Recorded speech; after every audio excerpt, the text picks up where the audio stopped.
Joint Foreign Chambers of the Philippines have put human rights on their wish list for the Duterte administration, saying that a 1,000 peso budget for the CHR does not send the right signals. Bev Natividad reports.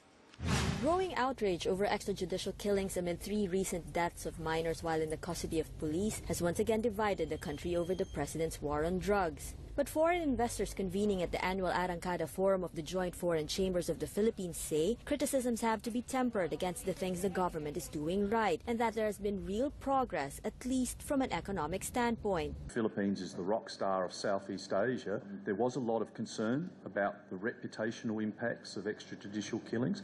Most companies, I think, have realised in most sectors that that hasn't changed the actual day-to-day operating environment.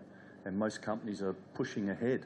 But again, it really depends on, which country you're from and which sector you are. The 10-point socio-economic agenda, particularly the President's Build, Build, Build program, got the thumbs up from foreign investors. But some are beginning to question the pace of the rollout. We think in many areas there actually has been progress being done. You're seeing bits and pieces being done on easing restrictions on foreign investment. You're certainly seeing action being taken on infrastructure and so on. So I think at this stage, there is progress being made. The question is it going to continue and increase the pace? We've got 5 years to go, just under. The European Chamber of Commerce says while the government's program for a golden age of infrastructure is a step in the right direction, it is not the only motivation to drive foreign investments to Philippine shores. In my opinion, if you really want to have sustainable growth, you can only do it 2 ways. It is not enough to just build, build, build, because build, build, build will be over at one point in time, and then what after? So this has to be done in a two-pronged way, meaning we have to encourage all the industries that are here now and that we still want to attract coming in to stay here and to move forward and see that we create the much, much needed jobs that we have been promising people. Because it doesn't help if you have construction workers for the next 5 years and then after that what. So we have to look at long-term solutions, meaning that goes with the political stability of the country as well as with peace and order and everything else. And with having a budget of $20 for the Human Rights Commission, I don't think we sent the right signals. Albay Representative Joey Salceda, one of the sponsors of the budget in Congress, said the $20 budget should not alarm the business community as Congress was just sending a signal to the Commission on Human Rights. He says lawmakers are likely to restore the CHR's allocation. It's a constitutional, virtually it should have fiscal autonomy. I think what's being drive, yung dinidrive lang doon niya, yung constitutional mandate niya.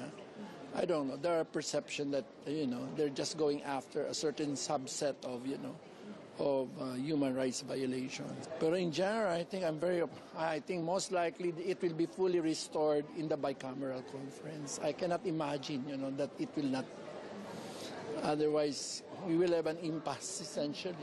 Data from the World Economic Forum presented at the Arrancada Forum showed that the Philippines ranks dead last among the ASEAN 6 in terms of business costs of crime and violence, lagging far behind Indonesia and Thailand. One thing is a fact, you will not be able to grow at the rate we would like to see the Philippines growing if we cannot contain the peace and order situation, because it's vital to bring business here. We have all been here for long enough to understand how the country works, so the people and the companies on the ground are not the major issue. It is bringing new investment in. That becomes more and more difficult.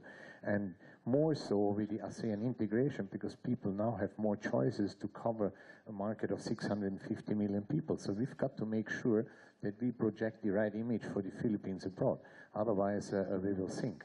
The Joint Foreign Chambers wants the government to launch a holistic program to combat criminality, illegal drugs and corruption, and key to that is making sure police and the military both adhere to international human rights standards. Ultimately, the chambers say the Philippines has to project the right image abroad as far as peace and order goes, especially at a time when we're still playing catch-up to the rest of Southeast Asia on much-needed investments. Beverly Natividad, Bloomberg TV, Philippines.